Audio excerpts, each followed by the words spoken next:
Hello and welcome to episode 2 of the Match Betting Podcast. Thank you once again for joining me. Hopefully this means as you've downloaded the second episode that the first episode wasn't too boring and you're willing to come back to listen again. So yes, big thank you for that.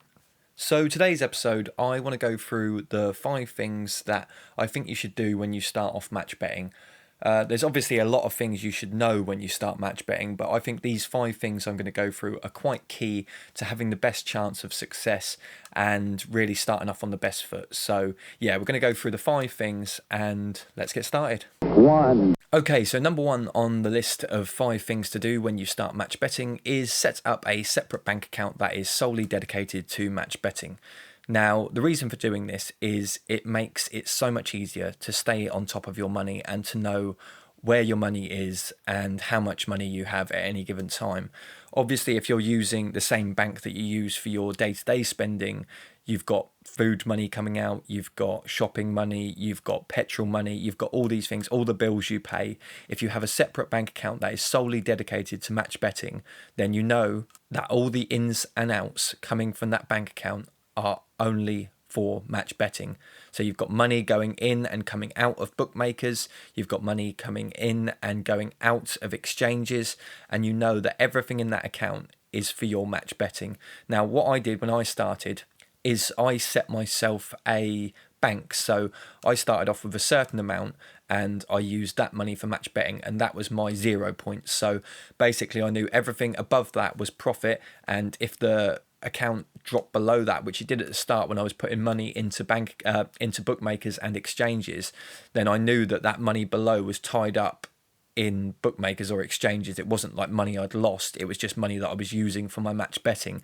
So it enables you to keep on top of your profit, and everything to do with match betting is then in one place. You haven't got to go looking through various accounts and scrolling through your ins and outs, your transactions, to find out, well, when did I pay that money into a bookmaker? When did the money come out that I won? You know that everything is in that one bank account. A lot of people tend to use the internet bank accounts such as Starling and Monzo. They tend to use these for their match betting, so it's certainly something to look into.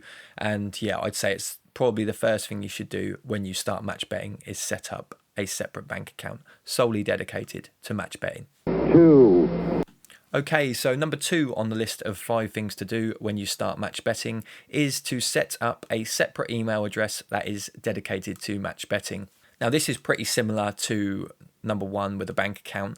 It just enables you to streamline everything to do with match betting into one place, because I'm sure you lot are the same as me. Your email account that you use day to day, you get so much junk and you get so many emails that you just never read, you just delete straight away. Now, when you start match betting and the more bookmakers you sign up for, you're going to start getting a lot of emails. Now, some of them can contain offers and promotions that the bookmakers are offering, but a lot of them will be junk. But having a separate email address that is dedicated to your match betting just enables you to see them all in one place. And when you're doing your match betting for the day, or when you're checking offers, you can check your emails and just see if there's anything that's come through, and it saves you having to scroll through all your other emails that you get on a daily basis. So yeah, I'd say this is just something that helps speed it up, and it makes match betting a lot easier for you. So yeah, I'd definitely say this is something to start off with, and that's why number 2 on the list is set up a separate email address. 3.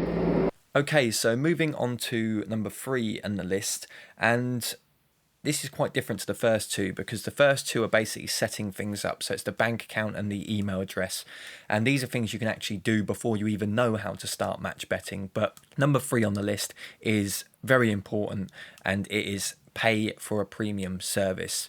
So unless you have experience of match betting before, most people are going to go into this completely blind and not really having much idea of what they need to do. Now, there are 2 premium services that exist. They are Odds Monkey and they are Profit Accumulator, both of which have forums, they have training videos, they have walkthroughs, they have calculators, they have the software that you need when you're match betting. They offer a how-to guide on match betting. Now, I think both of these services cost around about 17 or £18 a month. But when you're first signing up, what both of them do is they do a £1 offer. So for 7 days, sometimes it's longer, sometimes it's 12 days, or sometimes it's 14 days. You can sign up for £1 and you can basically take a look. So you can spend however long your trial is, whether it's 7, 12 or 14 days, learning about match betting, reading, looking at the forums, watching the training videos, reading the walkthroughs, getting familiar with the calculators and the softwares and how to use them. And at the end of that trial, if you don't want to carry on, then you can just cancel and you don't have to pay any more. And if you do want to carry on, obviously you then move on to the subscription model, which they do, which is month to month. You can cancel any time during that month and you won't get billed for the next one. And it basically shows you everything you need to know when you start match betting. So I think these premium services are vital. They are exactly what I used. I didn't go anywhere else but these when I first started, and it really gives you the foundation to build on when you first start match betting. Now, there are other services out there. There's groups on groups on Facebook and forums online that you can go onto and you can ask for advice when you start match betting. But I think there's a pitfall that a lot of people will fall into when they start match betting is they see the figures that some people are making month to month and they want to sprint before they can even walk. And this is when you can go terribly wrong and you will really get disheartened, because at the start it is slow. You have to learn and you have to make sure you're doing everything right to make sure that you're match betting risk free.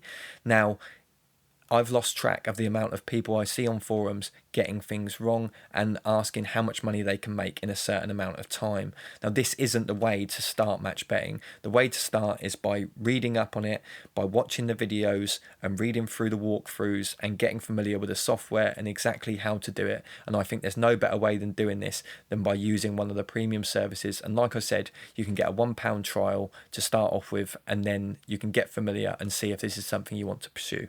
4. Okay, so number 4 on the list of 5 things to do when you start match betting is to stay risk-free.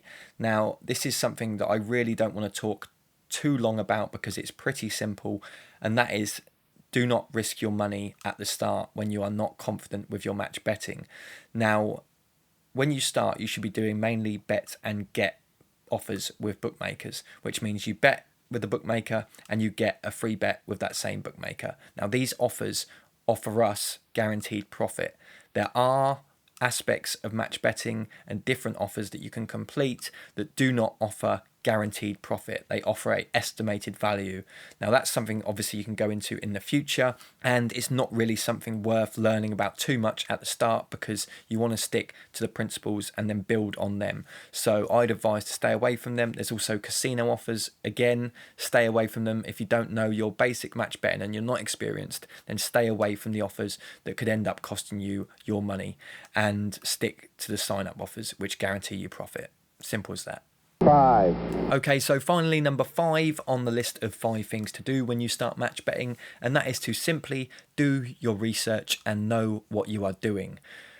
So many people are in a rush when they start match betting and they want to get into it before they fully understand how to actually complete the offers, and this is a surefire way to fail. I have honestly lost count of the amount of posts I've seen on Facebook groups and forums of people that have made very simple mistakes. And these are mistakes that you shouldn't make if you have done the training and you know what you are doing and you are following the videos that are offered on things like the premium services. Now, everyone is going to make a mistake now and again. Sometimes it's due to distractions in life, like things going on or trying to place a bet in a rush or trying to complete an offer in a rush. But don't let it be because you don't know what you're doing. You know, mistakes will happen. You've just got to hope that those mistakes don't cost you too much money. I mean, my most costly mistake I think I've ever made was I was completing a Sky Bet offer, which was a price boost. So it means the price of the bet that I wanted to place had been boosted up. So there was guaranteed profit with laying it on the exchange. And I actually laid the wrong bet. So I believe it was an accumulator. It was a 3-team accumulator that I had to bet on.